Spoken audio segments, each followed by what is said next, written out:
అందరికీ నమస్కారములు. I request our Master Tansen ji to give his message.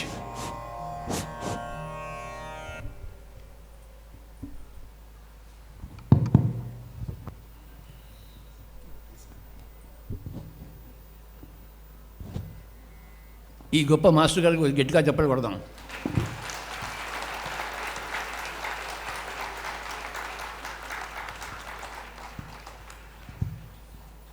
सभी ध्यानी को परमपिता के शरणागत, गुरु के शरणागत, भक्तजनों को, संगीत को शरणागत, नाद को शरणागत, परमात्मा को शरणागत, व्यक्तित्व को प्रणाम करता हूँ गुरु के चरणों में. ध्यान में मुझे ऐसा लगता है दूसरों के मैसेज से ज़्यादा अपनी आत्मा का मैसेज ज़्यादा पावरफुल होता है, क्योंकि आप जो भी रिसीव कर रहे हैं ये ठीक मोबाइल की तरह रिसीव कर रहे हैं मेन टावर से, और मेन टावर BSNL के थ्रू इंटरनेशनल लेवल पे कनेक्टेड होता है. गुरु आपको उस टावर के साथ कनेक्ट होना सिखाते हैं.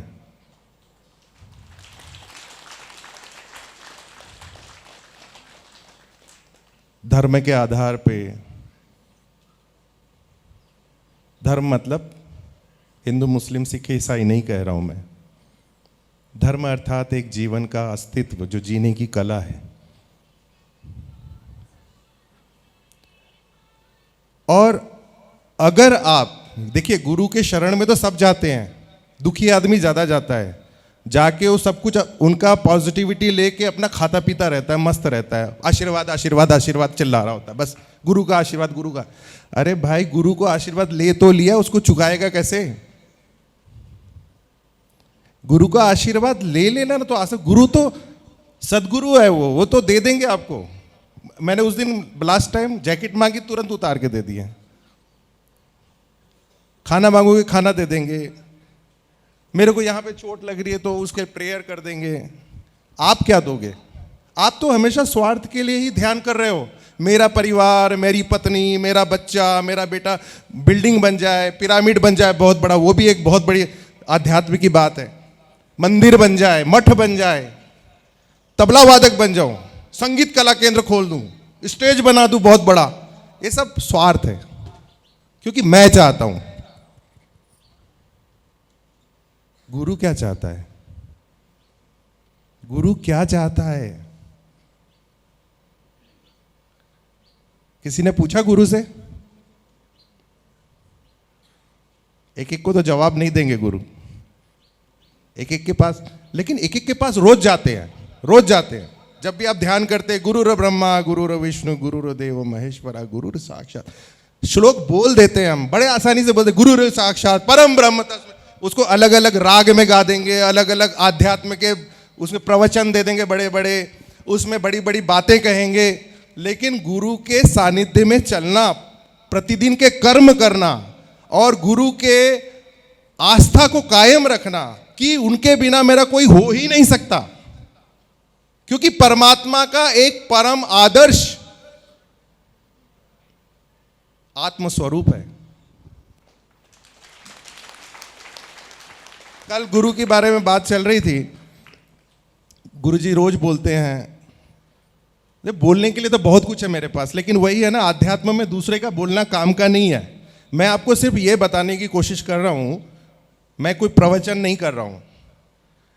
जैसे संगीत में हम तबला बजाने के लिए संगीत के साउंड को निकालना सीखते हैं, तो एक साउंड निकालने के लिए आपको अपना संगीत कैसे अच्छा लगे वो बताने की कोशिश कर रहा हूं मैं. आई एम नॉट गॉड, मैं गॉड का कोई ऐसा दूत नहीं है. गुरु के सामने तो कुछ भी नहीं हूं. गुरु ने आज्ञा दी है तो मैं बता रहा हूं आपको, वरना तो मौन रहना ज़्यादा अच्छा है.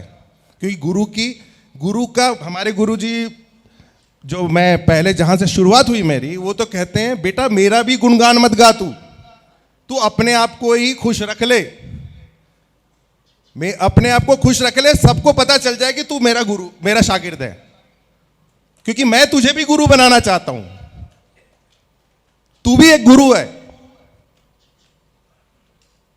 मैं स्टूडेंट्स को बताता हूं कई बार, क्योंकि मैं एज ए गुरु मैं भी सिखाता हूं, तो वो मेरे को आके पैर छूते हैं, मेरे लिए गिफ्ट लाते हैं, गुरु पूर्णिमा मनाते हैं।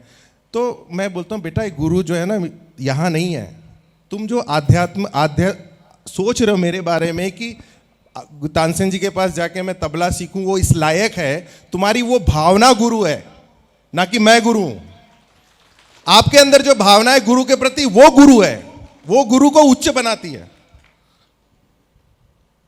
बात बहुत छोटी है, लेकिन वही है ना, मेरी बिल्डिंग बने, मेरे बच्चे पढ़ ले, उसमें ये समझ में नहीं आती है, क्योंकि हम तो उधर सब्जेक्टिव होकर सोच रहे हैं ना सब चीज। आत्मस्वरूप में नहीं जा रहे हैं। अपने आत्मस्वरूप में जाते हैं तो बताता है वो आत्मा कि तेरे लिए वही गुरु का अध्यात्म ही सबसे बड़ा है, सबसे महत्वपूर्ण है। तो मैं ध्यान की बात कर रहा, मैं बोल सकता हूँ और भी कुछ मेरे ध्यान में आया था, क्योंकि मुझे याद, मैं जब ध्यान कर रहा था, प्रतिदिन करता हूँ, तो आपसे बहुत डरता हूँ मैं कि कई बार ना तानसेन बोलेंगे करके कुछ भी, मैं एकदम सकपका जाता हूँ, क्योंकि मैं तो कुछ बोलने के लिए हूँ ही नहीं। एक्चुअली देखा जाए तो मेरी कोई मतलब एक कुछ भी नहीं हूँ, मैं मिट्टी हूँ। लेकिन गुरु की आज्ञा होती है, तो अगर आप नहीं कर पा रहे हो, वो भी एक नेगेटिविटी है। गुरु ने बोला तबला बजान, कल किंगी जी से मैं झगड़ा किया बहुत। मैं सच सच बोलता हूँ, अपनी आत्मा से बोलता हूँ, आपको बुरा लगे तो मुझे गालियाँ दे देना। तो वो मुझे बोल रहे थे बजाता क्यों नहीं है, ये वाला ताल क्यों नहीं बजाता, वो वाला क्यों नहीं बजाता। मैं उनको गुरु समझता हूँ, संगीत के गुरु। तो मैंने कहा गुरु जी मैं अभी इस लायक शायद नहीं हुआ हूँ, तो मैं आपको रियाज करके आपके ठीक से सीख के बजाऊंगा। तो मेरे को बहुत डांट पड़ी। तो ऐसा ही बोलता रहता है बजा, लेकिन गुरुजी मैं उस लायक अभी बन रहा हूँ, मैं कोशिश कर रहा हूँ, मैंने बोला। तो ऐसे करके गुरु की तो आस्था बहुत बड़ी है। आप डांट खा रहे हो, मार खा रहे हो, सब आसान काम है, लेकिन गुरु के रास्ते पे चलना, गुरु बोल, अब कईयों से मैं ये भी सुनता हूँ कि गुरु ने चप्पल फेंक के मारी, गुरु ने पत्थर फेंक के मारा और उसको लग गया, गुरु का घाव, गुरु का पत्थर मारा हुआ घाव भर गया, बस वहीं तक सीमित है कि अरे गुरु के पत्थर मारने से मेरे को आशीर्वाद में। अरे उसके आगे क्या, उसके आगे भी तो कुछ है। तू क्यों नहीं गुरु बनने लायक काम कर रहा है। लेकिन बात यह है कि गुरु बनने लायक काम करना और गुरु के साथ रहना, वो जो बीच का जो डिस्टेंस है, जैसे कल किंगी जी से मैं बात करता हूं, वो डिस्टेंस समझ में आना चाहिए मेरे को कि मैं किस लायक हूं अभी इस समय। कई बार पता चला गुरु ने आपको दिया, तो पता चला गुरु ने आपको सर पे बिठा था, आपने उसे बाली नोच के उसको नीचे बिठा दिया, बोले मैं ही गुरु हूं। ये भी होता है, मैंने हमारे संगीत जगत में बहुत होता है। गुरु आपको हाथ रखना सिखाता है, उसके बाद आप उसी के पे चढ़ के बैठ जाते हो, उसी के प्रोग्राम खाने लगते हैं, उसी का सब कुछ।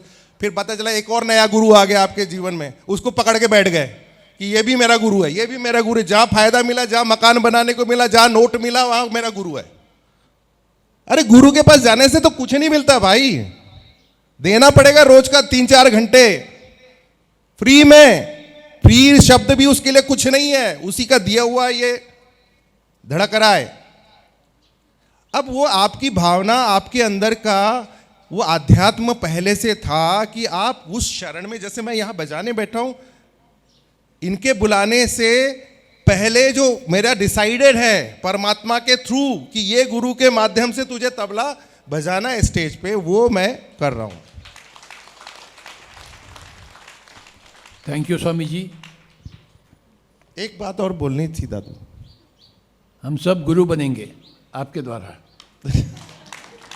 आप तो एक छोटी सी मैं बात, मैं एक D9 करके एक मैंने चैप्टर बनाया है। D9 चैप्टर मतलब विटामिन डी लेते हैं हम सूर्य से। सूर्य परमात्मा का स्वरूप है, गुरु भी परमात्मा का स्वरूप है। तो D9 का चैप्टर में कुछ चीज़ें ऐसी है जो हम बहुत सारी पुस्तकें तो पढ़ते हैं, लेकिन क्या होता है उस D9 में सिर्फ डी से रिलेटेड सारी चीज़ें। पहला तो मैंने उसको ध्यान में रखा, ध्यान के लिए धर्म। अब धर्म कौन सा, हिंदू, मुस्लिम, सिख, ईसाई, कौन सा? सबसे बड़ी बात है, गुरु का तो कोई धर्म होता ही नहीं है, और गुरु वही होता है जो धर्म से परे। तो गुरु का जो धर्म है, जो गुरु की जो एक दिनचर्या है, उसको फॉलो करना, उसको धर्म बनाना। दूसरा है धारणा, धारण, डी है। तो गुरु ने अगर मुझे कोई चीज दिया है तो उसको धारण करना आत्मस्वरूप में। तीसरा ध्येय, मुझे क्या करना है। गुरु के पास आ तो गया मैं, मकान बनाना है, बिल्डिंग बनानी, क्या करना है। चौथा नंबर धान्य, अब गुरु के शरण में रहने के लिए जो ध्यान करना है, उसके लिए धान्य कितना खाना है। 1 महीने का रखना है, 1 साल का रखना है, 1 सदी का रखना है, या रोज भीख मांग कर खाना है, जो पोषण देते हैं, क्योंकि ज्यादा खा लेने से ध्यान नहीं होगा। पांचवा धीरज, धीरज मतलब पेशेंस, कि परमात्मा के, गुरु के द्वारा, मंत्रों द्वारा मैं उसको प्राप्त करूं, उसके आनंद को लूं। और धन, नोट पानी कितना रखना है। खाली जेब रखने वाला शायद ज्यादा अच्छा ध्यान करता है। जब ध्यान के लिए जेब में ज्यादा पैसे होते तो ध्यान नहीं होता है, फिर वो ध्यान उसका होता है, कौन सा मंदिर बनाना है, कौन सा घर बनाना है, कितना बड़ा क्या बनाना है, चैप्टर बनाना है। धुनी, धुनी होना, आप धुन लगा के कोई ध्यान करते हैं। धुन मतलब जैसे हम संगीत का धुन लगाते हैं, एक धुनी होता है, इसमें भी धुनी, जय राम श्री राम, जय राम श्री राम। धुनी मतलब उसमें आनंद लेना, आनंदित रहना। ध्वज,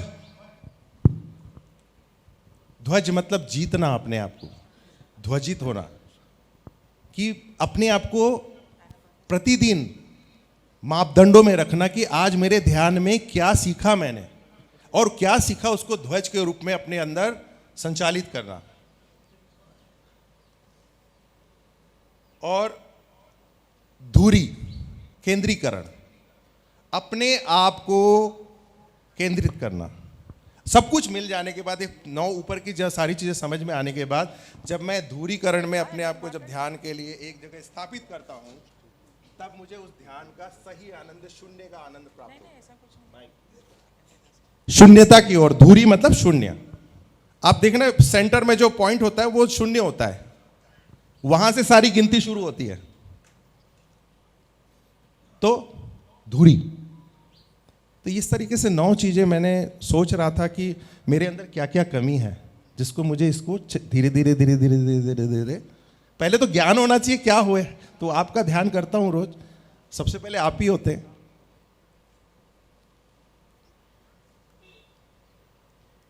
तो और एक बार कहिए, पहला क्या है? D, first D. First D धर्म, धर्म। फिर दूसरा धारण, धारणा, ध्येय, धान्य, धीरज, धन, धुनी, ध्वज, धुरी। Thank you Baba.